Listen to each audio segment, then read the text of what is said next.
नमस्कार. रयतेचा दरबारमध्ये आपणा सगळ्यांचं हार्दिक स्वागत. निरनिराळ्या सकारात्मक प्रयत्नांची माहिती आपण आपल्या ह्या कार्यक्रमातून करून घेतो, ज्याला उत्तम प्रतिसाद आम्हाला मिळत आहे. त्याबद्दल अनेक अनेक धन्यवाद. मंडळी, त्याच अनुषंगाने मागच्या भागासाठी सुद्धा मला खूप छान प्रतिसाद मिळाला.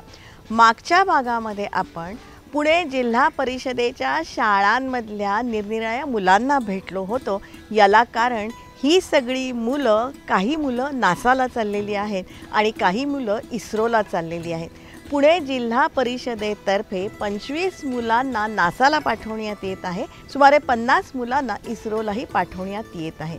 मंडळी, पुणे जिल्हा परिषदेची ही जी भरारी आहे ना, ही खरंच कौतुकास्पद आहे. तिथे विविध प्रकल्पही राबवण्यात येत आहेत आणि त्याचमुळे पुणे जिल्हा परिषदेच्या शाळांमध्ये सध्या वेटिंग लिस्ट लागलेली आहे. चांगल्या शाळांमधली मुलंसुद्धा ह्या शाळांमध्ये येत आहे. खरंच हा खूप कौतुकाचा भाग आहे आणि ही सगळी माहिती अनेकांना आवडली, कारण सामान्य घरातली ही सगळी मुलं आपली स्वप्न पूर्ण करण्याकरता चक्क विदेशामध्ये जात आहेत.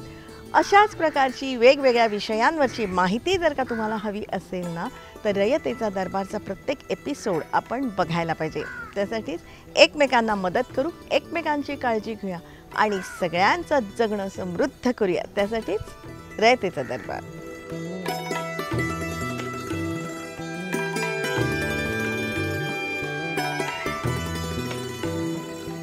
रयतेचा दरबारमधला आपला आजचा विषयही खूप छान आहे. तुम्हाला सगळ्यांना अतिशय आवडेल. मंडळी, आपत्ती व्यवस्थापनाशी संबंधित आपला आजचा विषय आहे. याला कारण सध्या रोज वेगवेगळ्या आपत्ती येत आहेत आणि या सगळ्या आपत्तीतून बाहेर कसं पडायचं हाही मोठा प्रश्न उभा राहते. वास्तविक आपत्ती निवारणासाठीचे वेगवेगळे मार्ग, उपाय आपल्याला माहिती असतात, पण सध्याच्या ज्या आपत्ती आहेत ना, त्या रोज निरनिराळ्या किंवा वेगवेगळ्या आपत्ती येत आहेत आणि यातून बाहेर पडण्यासाठी सत्वर उपाययोजना राबवाव्या लागत आहेत. कुठेही आपल्याला वेळ दवडूनही चालत नाही आहे. आता हेच बघा ना, सोलापूर जिल्हा हा वास्तविक दुष्काळग्रस्त जिल्हा, पण तिथे महापुराची आपत्ती आली. घरं, दारं, शेतं, जनावरं वाहून गेली. सुदैवानं माणसं टिकली. मंडळी, माणसांनी माणसांना धरून ठेवलं. कितीही संपत्ती, बुद्धी, पैसा अडका असू द्या, वेळप्रसंगी माणूसच माणसाच्या उपयोगी पडतो. मंडळी, हे शाश्वत सत्य आम्हाला बघायला मिळालं. सोलापूर जिल्ह्यातल्या काही पूरग्रस्त गावांमध्ये आम्ही गेलो होतो 1 ऑक्टोबर 2025 या दिवशी. मोहोळ तालुक्यातल्या मलिकपेठ गावातल्या सीना नदीच्या पुलावरून फुगलेली सीना नदी आम्ही बघितली. 21 तारखेला जी अतिवृष्टी झाली त्यामुळं जो पूर आला त्याचा जास्तीत जास्त फटका या ठिकाणी बसला होता आणि या ठिकाणाहून आपण पाहू शकतो की जवळपास 4 ते 5 किलोमीटरपर्यंत आपण नदीचा परिसर आहे तो पाहू शकतो. आत्ता जी पाण्याची पातळी आहे ती साधारणतः 40 ते 45 हजार क्युसेक पाणी आत्ता नदीमध्ये आहे. जेव्हा महापूर आला होता त्यावेळेस पाण्याची पातळी टोटल या ठिकाणी जवळपास 2 लाखाच्या आसपास होती, 2 लाख क्युसेकच्या आसपास होती. आपण पाहू शकता की या पाण्यामुळं जे नदीचं पात्र आहे ते मूळ नदीचं पात्र ते न राहता जवळपास नदी स्प्लिट झाली आहे. नदी वेगवेगळ्या 3 मार्गानं नदी या ठिकाणी आपण बघू शकता की नदीनं नवीन पात्र तयार केलेलं आहे. जे पाणी होतं त्या पाण्याची जी प्रवाह होता तो मूळ जे नदीचं पात्र आहे त्यात न मावल्यामुळं नदीनं जे 3 प्रवाह केले त्यामुळं बरीचशी शेती आहे ती खरडून गेली आहे. इथलं जे मूळतः ऊस पीक आहे ते आता ऊस पीक देखील आपल्याला काहीच दिसत नाही. जवळपास 10%च त्या ऊसाचं आता ही शिल्लक राहिलेले आहे, अवशेष शिल्लक राहिलेले आहे. ऊसाचं जनरली पूर आला तरी तेवढं नुकसान होत नाही, पण पाण्याचा प्रवाह एवढा होता की त्या प्रवाहामध्ये ऊसाचं मुळासकट ऊस आहे तो उपटून गेलेला आहे आणि जे काही शिल्लक राहिलेलं आहे ते 10 ते 20% फक्त त्याचा आता जो काही अवशेष आहे ते शिल्लक राहिलेलं आहे. सीना नदीला पूर येऊ शकतो यावर इथल्या लोकांचा विश्वासच बसला नाही. 21 तारीखपासून रात्रीपासून आमच्या बचाव कार्याचा जे फेज होता तो सुरू झाला. आमचे तहसीलदार, प्रांत BDO, तहसीलदार, तलाठी, ग्रामसेवक, पोलीस पाटील, पूर्ण यंत्रणा प्रत्येक गावामध्ये जाऊन प्रत्येक वस्तीमध्ये जाऊन आम्ही लोकांना इशारा दिला की तुम्हाला बाहेर निघावे लागेल, पाणी येत आहे, खूप मोठा विसर्ग आहे. आजपर्यंत एवढा मोठा विसर्ग सीना नदीमधून कधीच आला नव्हता. ही सगळी आम्ही त्यांना कल्पना दिली. म्हणून बरेच लोक ते आमच्या ज्या वॉर्निंग होता त्या ऐकून ते बाहेर पण पडले. त्यांच्यासाठी आम्ही शेल्टर होम पण तयार करून ठेवला होता. बरेच लोकांना असं वाटलं की एवढा पूर कधी येणार नाही आमच्या गावात, तर आम्ही 70-80 वर्षापासून बघत आहोत. आमच्या गावामध्ये कधी एवढा पाणी आमच्या गावात शिरला नव्हता. हा कारणामुळे बरेच लोक पाणीमध्ये अडकलेले होते. आणि मग सगळीकडे मदतीचा आक्रोश सुरू झाला. यंत्रणेतल्या प्रत्येक घटकाला श्वास घेण्याची सुद्धा फुरसत लाभली नाही. बरेच व्हिडिओज आहेत, त्यामध्ये गावकरी, तलाठी, कोतवाल, तहसीलदार, स्वतः NDRFची टीम, SDRFची टीम, सगळे लोक पाण्यामध्ये जाऊन लोकांना बाहेर काढला होता. मला आठवत आहे केवडमध्ये, माढा तालुक्यामध्ये केवडमध्ये एक जे वयस्कर म्हातारे माणूस होते, ते 12 तास एक झाडावर फसले होते आणि 12 तासचे ऑपरेशन केल्यानंतर त्यांना NDRFची टीमने त्यांना बाहेर काढला. तसेच मोहोळ तालुक्यामध्ये आष्टे कोडेगावमध्ये 2 व्यक्ती झाडेवर फसले होते. रात्री 10 वाजता, 11 वाजता, सकाळी 3 वाजता, पहाटे 3 वाजता मी आणि तहसीलदार आम्ही वारंवार फोनवर बोलत होतो की आता ऑपरेशन करता येईल काय, कारण त्या ठिकाणी नदीचा प्रवाह खूप जास्त होता, अंधार होता. सकाळी 7 वाजता त्यांना सुखरूप आम्ही बाहेर काढू शकलो. एकूण 4521 लोकांना आम्ही बाहेर काढला. त्यापैकी निम्मेपेक्षा जास्त लोकांना आम्ही बोटीने बाहेर काढला होता आणि बाकी लोकांना आम्ही पायी किंवा सांगोबा नीलजमध्ये, करमाडामध्ये, नीलज सांगोबामध्ये पोर्टले मशीनद्वारे लोकांना बाहेर काढण्यात आलेलं आहे. 4521 लोकांना बाहेर काढण्यात आलेलं आहे 3-4 दिवसात आणि एकही मृत्यू पुरामुळे नाही झाली. लोकांना यंत्रणेनं बाहेर काढलं. अर्थात त्यासाठी गावकऱ्यांचीही मोलाची साथ लाभली. मुळीक साहेब यांनी मला सकाळी 6 वाजता कॉल करून सांगितलं की बाबा तुम्ही तुमच्या भागातली, गावातली जनावरे, शेतकरी वस्तीवरची लोक सगळी हलवा. आणि त्यानंतर 8 वाजल्यापासून पाणी वाढायला सुरुवात झाली. मग मी त्यावेळेस सर्व शेतकऱ्यांना वस्त्यावर जाऊन सगळ्याला सांगितलं. मी आमच्या गावातील टीम, सरपंच, उपसरपंच, पोलीस पाटील, सोसायटीचे चेअरमन आणि आमचे शिनामाई नवरात्र महोत्सव मंडळ असेल, नवयुग नवरात्र महोत्सव मंडळ असेल, या गावातील तंटामुक्तीचा अध्यक्ष, सर्व युवक वर्ग यांनी सगळ्यांनी प्रत्येकाच्या वस्तीवर जाऊन प्रत्येकाला जनावरं काढण्यास मदत केली. आता मी रोज 11 दिवस झालं मी मारुती मंदिरात झोपतो, कारण की माझं पूर्ण घर पाण्यामध्ये आहे. मी स्वतः माझ्या ट्रॅक्टरने लोकांचं गबाळ वाहतो, आलेली वैरण पोच करतो, कोणाला किट पोच करतो आणि मी प्रॉपर ज्यांना गेले त्यांनाच देण्याचा प्रयत्न करतो. अचानक आलेल्या ह्या पुरामुळे वरवड गावचीही दैना उडाली. तुम्ही आता इथं बघत आहात की हा डांबरी रस्ता नदीपर्यंत आहे. साधारणतः इथून आणखीन खाली 100 मीटर डांबरी पाण्यामध्ये आहे. हे मशानभूमी आहे आमच्या गावची. तुम्ही मशानभूमीची झालेली दुरावस्था बघताय. DPवर पडलेला आहे, रोडवरचा पूर्ण रोडचं खच्चीकरण झालेलं आहे आणि हजारो हेक्टरमध्ये ऊसाच्या उत्पादनाचं मातीमोल झालेलं आहे. तुम्ही बघताय मागील 15 दिवसापासून हे ऊस पूर्ण पाण्यात आहेत. म्हणजे आता एका शेतकऱ्याने सांगितलं की आता ऐकलं पण तुम्ही की हे ऊस जनावरही खात नाहीत, कारण एवढा मागच्या 15 दिवसाच्या पाण्यामध्ये भिजल्यामुळे ह्याचा स्मेल वास येत आहे. त्याच्यामुळं विदारक परिस्थिती आहे. तर यावर्षी माझ्या मते जास्त पाऊस पडल्यामुळं ज्यावेळेस आमच्या 6B युरियासील ज्या फवारण्या चालू होत्या त्यावेळेस भयंकर जास्त पाऊस होता. ट्रॅक्टर चालत नव्हते, पूर्ण बागा करप्यानं गेलेल्या आहेत आणि बागासुद्धा काड्या पिकलेल्या नाहीत त्या. त्यामुळे गर्भधारणा झालेली नाही आणि ह्या वर्षी माल लागेल ह्याची गॅरंटीच नाही. पूर ओसरल्यानंतर आमच्या डिपो ट्रान्सफॉर्मर जे आहेत, आता तुम्ही ह्या साईडला जर बघितलं, हा जसा डिपो पडलेला आहे तसे हे इकडे बी 4-5 डिपो आणि इकडे 4-5 डिपो पूर्ण नदीकाठचे डिपो पडलेले आहेत आणि प्रशासनाने ते डिपो तर उभे करावेच. आणि जे शेतकऱ्यांचं नुकसान झाले, आता हे जी जमीन बघताय ती ऊस समोरचा, हे जमीनचं ह्या ऊसाचं नुकसान भरूनच निघू शकत नाही. या बचावलेल्या लोकांसाठी निवाऱ्याची व्यवस्था करणं हे अत्यंत महत्त्वाचं होतं. त्याचबरोबर त्यांची जेवणाची, राहण्याची, इतरही व्यवस्था करणं हेही महत्त्वाचं होतं. शेल्टर होममध्ये कालचा जे आकडा आहे परवाचे जे आकडा आहे त्यामध्ये 120 शेल्टर होम आमचे सुरू आहे. त्यामध्ये 13,858 लोक आम्ही ठेवला होता. त्यांचे जेवण, लंच आणि डिनर पॅक्ट आम्ही जिल्हा प्रशासनमार्फत आम्ही त्यांना पुरविला. बरेच ठिकाणी स्वयंसेवी जे संस्था आहे, जे गावकरी आहेत, त्यांनी स्वतः जेवण दिलं आणि ज्या ठिकाणी नाही दिला त्या ठिकाणी आम्ही लंच आणि डिनर त्यांना पाठवला. ड्रिंकिंग वॉटरसाठी तिथे वॉटर टँकर आम्ही उभे केलो. 265 मोबाईल टॉयलेट आम्ही आणलो ज्या ठिकाणी मोबाईल टॉयलेटची सुविधा नव्हती. चादर, सोलापूर चादर खूप फेमस आहे. गारमेंटच्या आणि टेक्स्टाईलच्या इथे मोठा उद्योग आहे. ते उद्योगपतींना आम्ही अपील करून चादर आणि कंबल त्या ठिकाणी आम्ही पाठवला. त्यांच्या आरोग्यासाठी तिथे आरोग्याची टीम उभी होती. सॅनिटरी पॅड, मेडिसिन किट हे सगळे आम्ही त्यांना दिला होता. आजच्या दिवशी जवळपास फक्त 5000 लोक आता शेल्टर होममध्ये आहेत, कारण पाणी वेगाने खाली जात आहे.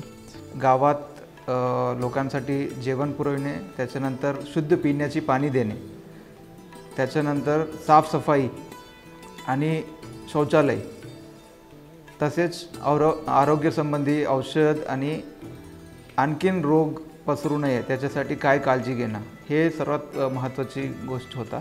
त्याच्यामध्ये आपण जे बाधित झालेले 88 गावामध्ये 120 जे शेल्टर होम होते, ते प्रत्येक ठिकाणी आपण शुद्ध पिण्याची पाणी उपलब्ध करून दिलेली आहे. त्याच्यासाठी प्रत्येक टँकरमध्ये पाणी भरण्यापूर्वी OT टेस्ट करून साफसफाई आहे की नाही, सॅम्पल टेस्ट केल्यानंतर त्याची रेकॉर्ड मेंटेन करून त्याच्यानंतरच ते पाणी आपण गावात पोहोचवलेलं आहे. त्याच्यानंतर काय गावामध्ये जाण्यासाठी रस्ता पण नव्हता, तेव्हा आपण बोटीमार्फत जार्स मार्फत आपण पाणी पण पुरवठा केलेली आहे. तसं मागच्या 10 दिवसामध्ये आपण जवळपास प्रत्येक दिवशी 60 ते 70 टँकर, एक टँकरची क्षमता 24,000 ते 30,000 लिटरची क्षमताची टँकर आपण दिलेली आहे. आणि त्याचबरोबर आरोग्याच्या संबंधी आपण काळजी घेतलेली आहे. प्रत्येक शेल्टर होममध्ये प्रत्येक दिवशी 2 शिफ्टमध्ये आपण CHO, आशा, अंगणवाडी तसा 6 लोकांच्या टीम नेमण्यात आली होती. आणि प्रत्येक दिवशी त्यांचे आरोग्य तपासणी करणं, बेसिक जे फर्स्ट एड आणि बेसिक गोळ्या वगैरे देणं, तसेच डिहायड्रेशन वगैरेसाठी जे ORS वगैरे लागतात ते सगळे आपण केलेले आहे. पूर परिस्थिती निर्माण झाल्यानंतर यंत्रणेनं एक अत्यंत महत्त्वाचं पाऊल उचललं. कुठलं माहिती आहे? गावागावांमधल्या गरोदर स्त्रिया आणि लहान मुलांना त्यांनी सर्वप्रथम सुरक्षित स्थळी हलवलं, त्यांना आधार दिला. ज्या दिवशी पूर परिस्थिती सुरुवात झाली होती त्या दिवशी आपण हाय रिस्क प्रेग्नन्सी, तसे ANC जे महिला होते त्यांना मॅप करून लगेचच्या लगेच आपण तातडीने SDH आणि RH जे आपले तालुका लेवलचे हॉस्पिटल्स आहे तिथे ऑलरेडी शिफ्ट केलेला होता, जेणेकरून पाणी वाढल्यानंतर त्यांना बाहेर काढणं किंवा जे महिला ड्यू फॉर डिलिव्हरी होते त्यांना ऑलरेडी आपण बाहेर काढले होते. त्यामुळे शक्यतो कुठेही असं घटना घडली नाही की गरोदर महिला पावसामध्ये किंवा पुरामध्ये अडकलेल्या आहे. हे आपण काळजी घेतलेली आहे. नदीचं पाणी वाढतंय, गावांना विळखा पडतोय, प्रत्येक क्षण महत्त्वाचा असतो. अशा वेळी विविध निर्णय घेऊन त्यांची यशस्वी अंमलबजावणी करणं हे सोपं असतं का हो? जरा विचार करूया.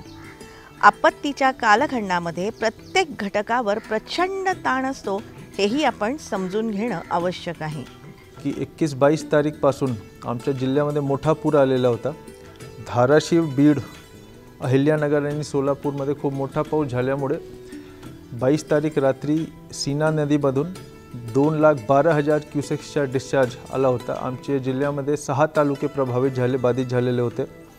माडा, करमाडा, मोहोळ, उत्तर सोलापूर, दक्षिण सोलापूर आणि अक्कलकोट हे 6 तालुक्यामध्ये एकूण 90 गावे बाधित झालेले होते. त्यामध्ये माढा आणि मोहोळ सर्वात जास्त बाधित झालेले होते आणि त्यापैकी पण माढा ज्या तालुका आहे ते सर्वात जास्त प्रभावित होता. पाणी येतंय, पळा पळा, सामान बांधा, मुलांना घ्या आणि घराबाहेर पडा. मलिकपेठ गावची ही कहाणी आहे. पाणी ओसरले, घरात अजून गाळ आहे खूप. हा, भरपूर नुकसानी ही झाली आमची. आमच्या शेजारी सरपंच होते, पोलीस पाटील होती, ही रात्रभर जागले ते आमच्या सोबत. हा, ह्यांनी रात्रभर जागून शेकोटी बिकोटी करून बसला वासन असं. ह्यांनी खूप आम्हाला आधार दिलाय. हा, सांगत होते. इथून सगळ्यांनी मदत केली ना, सामान न्यायची. ही सामान नेलं आम्हाला तिकडं. लगेच काय काय घेतलं म्हणजे एकदम असं आल्यावर करणार काय ना. आवाज सगळे काढलं, काय गेलं ते गेलं. पांघरुणाशी हाय असंच. हा आणि ती म्हणली आम्हाला तुमचा जीव वाचवायचं बघा तुम्ही हाय असं जावं घरचं. नुसता जीव वाचवला, आमचं काय लुस्कानी व्हायची ती गेली, सगळ्यांचीच गेली. हा पण जीव वाचलाय महत्त्वाचं. हा जीव वाचला हे महत्वाचं आहे. देवतानं झालं ही चांगलं झालं. हानी आमच्यात कोणाची झालेली नाही. काय की जनावर गेली, कोणाचा घर परपंच उद्ध्वस्त झाला, पण माणसाची हानी कोणाची झालेली नाही. सरपंचात सभापतीत ह्याने कुठनं पण काय पण करून समजा कोणा आणून समजायला दिलं, अति मदत केली. सरपंचाचं यांची केळी तोंडात घास घालायला आलेली केळी पूर्ण वाहून गेली. आपण आता पण जाऊ खरकटणीवर बघायला, पूर्ण केळी आहे. पण ह्यांनी दुःख, त्यांचं म्हणणं आहे गावाचं दुःख घेऊन ह्यांनी संकट खांद्यावर घेऊन ह्यांनी उपकार पूर्ण मॅडम चांगलं केलेलं आहे. पूरग्रस्त गावातल्या गावकऱ्यांनी एकमेकांना प्रचंड मदत केली. त्याचबरोबर यंत्रणाही तिथे पोचली होतीच आणि अनेक NGOनीही मदतीचा हात पुढे केला. अक्षय पात्र फाउंडेशन एक मोठा खूप नामी ग्रामी संस्था आहे. त्यांच्यासोबत त्यांना आम्ही संपर्क केला. मला वाटते की ती 27 तारीखपासून माढा तालुक्यामध्ये 5000 लोकांना मोफतमध्ये ते जेवण दुपारीच्या आणि रात्रीच्या जेवण ते देत आहेत. काल आम्ही तिथे माढामध्ये मी गेलो होतो. मी स्वतः त्यांचं जेवण खाल्लो आणि अतिशय चांगला दर्जेदार आणि पौष्टिक व्यंजन ते देत आहोत. आणि ते गावमध्ये देत आहोत. शेल्टर होममध्ये तर आम्ही देत आहोत, जिल्हा प्रशासन देत आहे. गावमध्ये ते लोक जाऊन देत आहेत. गरम ताजा हात ते देत आहेत. आज संध्याकाळी जवळपास 5 वाजता ते सोलापूर सिटीमध्ये, साऊथ सोलापूर, दक्षिण सोलापूर, उत्तर सोलापूर, अक्कलकोट आणि मोहोळमध्ये जे लोक गावात परत गेलेले आहेत पण त्यांच्याकडे जेवणासाठी एवढा चांगला सोयीसुविधा नाही आहेत, त्यांना 10,000 लोकांना ते ताजा आहार देणार. उद्यापासून तो पण सुरू होईल. माणसांबरोबरच जनावरांच्या चाऱ्याचाही प्रश्न खूप मोठा होता, पण त्यासाठी 1 ते 2 दिवसामध्ये हा प्रश्न सोडवण्यात आला. इनफॅक्ट 24 तारीखपासून आम्ही चारा कुठून आणायचे त्यावर आम्ही तो प्रयत्न आमचा सुरू केला. दुष्काळग्रस्त जिल्हा आहे सोलापूर, पण आम्ही दुष्काळमध्ये जेव्हा चारा छावणी आम्ही सुरू करतो त्यावेळी आमच्याकडे वेळ असते की दुष्काळ येत आहे, पाऊस पडला नाही. यावेळी आम्हाला 1 ते 2 दिवसात ते चाराचा नियोजन करायचं होतं. 26 तारीखपासून आमच्या जिल्ह्यामध्ये 100 मेट्रिक टन चारा सरासरी प्रतिदिवस येत आहे आणि आम्ही वाटप पण करत आहोत. गाव पातळीवर आम्ही चारा वाटप समिती, ग्रामसेवक, तलाठी, पोलीस पाटील, कोतवाल त्यामध्ये ठेवला आणि चारा वाटप समितीमार्फत तो वाटप सुरू झाला. त्याचबरोबर नुकसानीचे पंचनामे करण्याचं कामही गतीनं सुरू झालेलं आहे आणि त्याचबरोबर नियमांमध्ये लवचिकताही ठेवण्यात येत आहे. आणि मोबाईलवरचे जे फोटो आहेत ते गृहीत धरले हे खूप मोठी गोष्ट आहे, कारण प्रत्येक ठिकाणी तलाठी किंवा अधिकारी पोहोचू शकत नाहीत. पण सरकारने तो निर्णय खूप चांगला घेतलेला आहे. त्यांनी त्यांचा टोल फ्री नंबरसुद्धा सांगितलेला आहे किंवा शासनाचं काल पण मुरघास आलेला आहे, आम्हाला वैरण भेटलेली आहे किंवा किट पण काल रेशन दुकानदारांनी सगळ्यांना ज्यांचे घरं पाण्यात गेले त्यांना भेटलेलं आहे. आणि सरसकट मदत ही 10,000ची जाहीर केलेली आहे आणि ते थोड्या दिवसात खात्यावर येईल म्हणून सांगितलेलं आहे. शेतीचे पंचनामे सुरू झालेले आहेत. आता जे पूरग्रस्त तालुके आहेत माढा, मोहोळ, करमाडा हे आणि उत्तर सोलापूर, दक्षिण सोलापूर आणि उत्तर सोलापूर आणि दक्षिण सोलापूर इथे आज संध्याकाळीपासून सुरू होणार आहे. आताची बैठक मी घेतली, त्यांना स्पष्टपणे सांगितलं आहे की कसा घ्यायचे, काय घ्यायचे. आम्ही सांगितलं आहे की खूप मोठा संकट आलेलं आहे शेतकऱ्यांवर, तर तुम्ही थोडा लिबरली घ्या. नियमचं पालन झालं पाहिजे पण लिबरली घ्या आणि 8 ते 10 दिवसात हे सगळे एक्सरसाइज तुम्ही पूर्ण करून टाका. त्यामध्ये द्राक्षच्या, डाळिंबच्या, ऊसच्या झोपलेल्या जर ऊस असेल त्यावर माती जर पडला असेल तर हे सगळे पंचनामा करायला आम्ही सांगितलं आहे. मोटरीचे आणि जे ड्रिप इरिगेशनचे सिस्टम आहे आम्ही पंचनामा करून ठेवतो आणि शासनाला मार्गदर्शन मागतो, कारण जे शासनचे NDRFचे निकषमध्ये तो बसत नाही, पण आम्ही पंचनामा करून घेतो. मग प्रॉपर शेतकऱ्याला उठून उभारण्यासाठी काय मदत करता येईल आणि ज्यांचं गेलं आहे त्यांनाच ही निधी भेटावा, त्यात डिवायजन होऊ नये किंवा फ्रॉड होऊ नये. अत्यंत योग्य असाच मुद्दा आहे. ज्याचं नुकसान झालेलं आहे ना त्यालाच भरपाई मिळणं आवश्यक आहे. अर्थात त्यासाठी सर्व गावांनी एकत्र येऊन मदत करण्याची आवश्यकता आहे. नुकसान प्रचंड आहे. डोळ्यादेखत घरं, दारं, शेतं वाहून गेलेली आहेत. यातून उभं कसं राहायचं, कुटुंब कबिला कसा जगवायचा, हाही मोठा प्रश्न आहे. जीव प्यार आहे माणसाला. परपंच काय लहानाचं मोठं होणार ते परपंचाला मार्गाला लागणार आहे. प्रत्येकाने जीव सांभाळणं जीव वाचवणं हे महत्त्वाचं राहतं. नुकसान झाले तर आपण भरून काढणार आहे. खंबीरी मनगटात करून ताकद लावून शक्ती वाढवून त्याची भरपाई करीत चालणार. निसर्गाची साथ आता कशी होणार आहे जाणार आहे त्याचं काय सांगता येणार नाही आपल्याला. मंडळी, ही उमेद महत्त्वाची आहे आणि त्यासाठी मदतीचे हजारो हात आहेत. बरेच लोकांनी ह्याच्यात मदत केलेली आहे. बरेच उद्योगपतींनी दिलेत आणि आमचे सोलापूर जिल्ह्यामध्ये गारमेंट्स आणि चादरची खूप मोठा व्यवसाय असतो.